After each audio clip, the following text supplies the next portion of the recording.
Em nosso estudo de hoje está no Evangelho de Mateus, capítulo 27, versículo 22, frase de Pilatos: "Que farei então de Jesus, chamado Cristo?" E Emmanuel vem comentar na lição 100 do livro Vinha de Luz: "Que fazemos do Mestre?" Nos círculos do cristianismo, a pergunta de Pilatos reveste de singular importância: que fazem os homens do Mestre Divino no campo das lições diárias? Os ociosos tentam convertê-lo em oráculo que lhe satisfaça as aspirações de menor esforço. Os vaidosos procuram transformá-lo em alegria de exibição através do qual façam um mostruário permanente de personalismo inferior. Os insensatos chamam-no indebitamente à aprovação dos desvarios a que se entregam à distância do trabalho digno. Grandes fileiras seguem-lhe os passos, qual a multidão que o acompanhava no monte, apenas interessada na multiplicação de pães para o estômago. Outros se acercam dele buscando atormentá-lo à maneira dos fariseus arguciosos, rogando sinais do céu. Numerosas pessoas visitam-no, imitando o gesto de Jairo, suplicando bênçãos, crendo e descrendo ao mesmo tempo. Diversos aprendizes ouvem-lhe os ensinamentos ao modo de Judas, examinando o melhor caminho de estabelecer a própria dominação.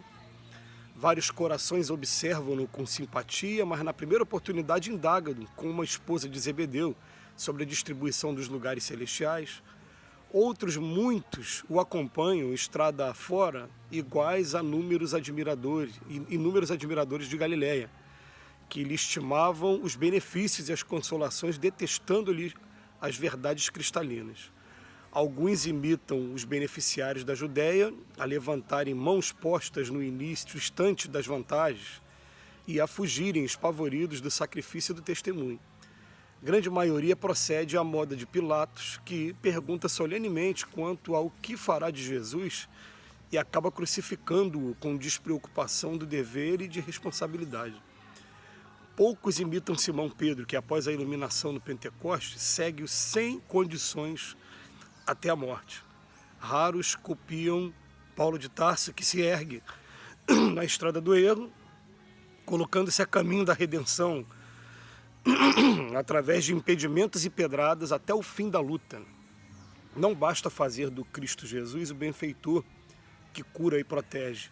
É indispensável transformá-lo em padrão permanente da vida, por exemplo e modelo de cada dia. E nós, o que nós fazemos do Mestre?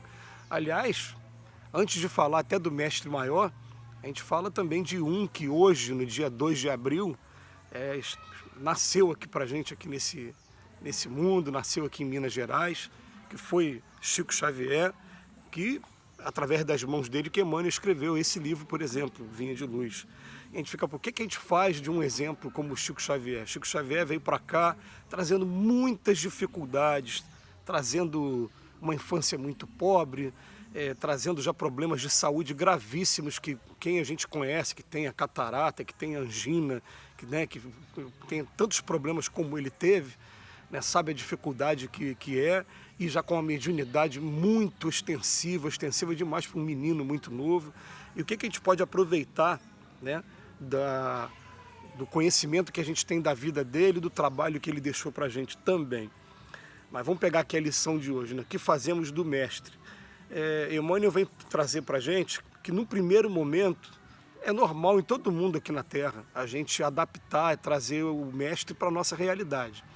Eu, por exemplo, estou ouvindo uma música aqui agora no fundo, que deve estar saindo aí no vídeo, e ainda há pouco eu estava ouvindo como se fosse um rock pesado, aqueles rock and roll mesmo, né?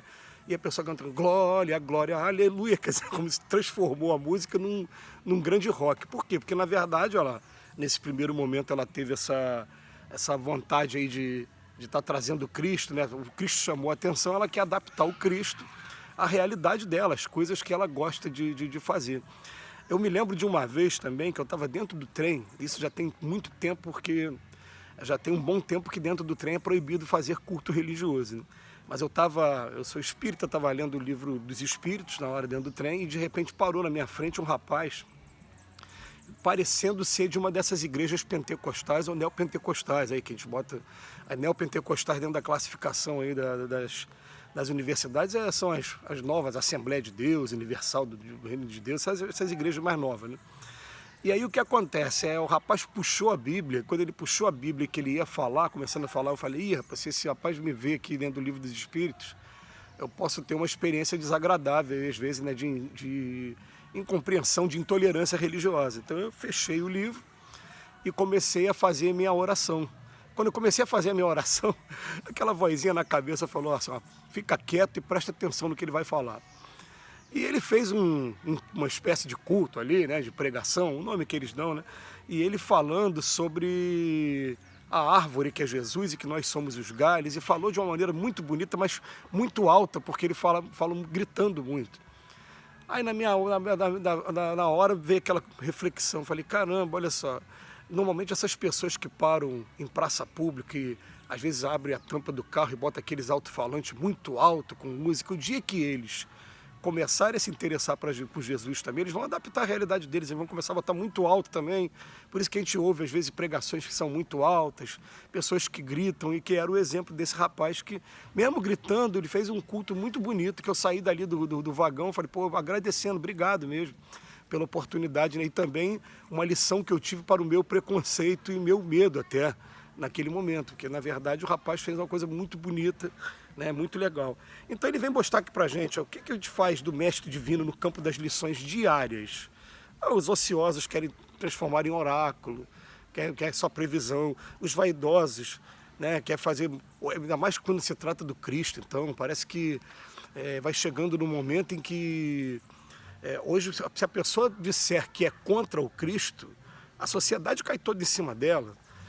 Hoje, você chamar a pessoa de anticristo é uma ofensa e é uma classificação perigosa até. Então, a pessoa quer, em primeiro lugar, dizer que ela é do Cristo. Então, os vaidosos, não, eu sou do Cristo, sim, mas o Cristo da minha maneira. É assim que acontece.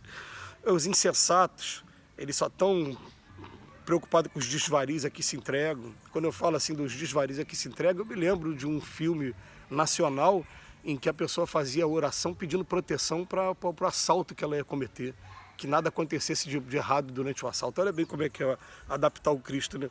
A grandes fieiras segue o espaço preocupado ainda apenas na multiplicação dos pães para o estômago, ou a gente vai acrescentar aqui cura para as doenças, como ele vai falar aqui mais na frente, né?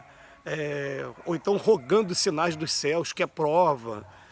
O tempo todo vem dando vários exemplos aqui para a gente.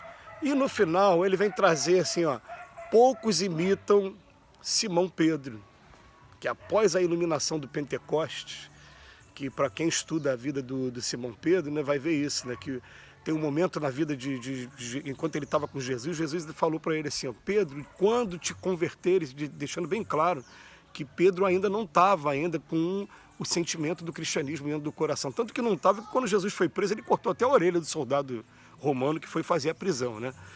E a iluminação de Pedro ela aconteceu realmente no dia do Pentecostes, 50 dias depois, né, nessa festa que era comemorada aí os 50 dias do êxodo e do recebimento de Moisés da lei dos 10 mandamentos.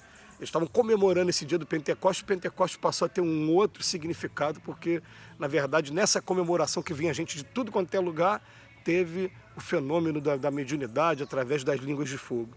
E depois ele fala, raros copiam também o Paulo de Tarso também. E raros copiam também, vamos pegar aqui hoje, né, parafraseando aqui, Chico Xavier também, o aniversariante da data de hoje, que quando conhece o Cristo, ele falava o tempo todo, não me compara com Cristo, se eu tivesse autoridade, se eu pudesse deixar alguma coisa, eu deixava em cada cidade, ó, amai-vos uns aos outros como eu vos amei. Né? O Chico tem tantos exemplos maravilhosos para a gente de renúncia, de trabalho, de tudo. Então, poucos imitam Simão Pedro, Paulo de Tarso e Chico. Ele bota aqui para a gente, ó, não basta a gente fazer o Cristo do Cristo, um benfeitor que cura e protege. É indispensável transformá-lo em padrão permanente da vida, por exemplo, e modelo de cada dia. Então, para isso, para a gente fazer isso, a gente precisa estar, em primeiro lugar, estudando diariamente o Evangelho para ter o contato próximo com Cristo. E, em segundo lugar, mantendo aquele trinômio, olhai, vigiai e orai. A gente está o tempo todo submetendo todas as nossas atitudes, nossos comportamentos ao Cristo, como Cristo faria se estivesse no meu lugar. Que Jesus nos abençoe hoje e sempre.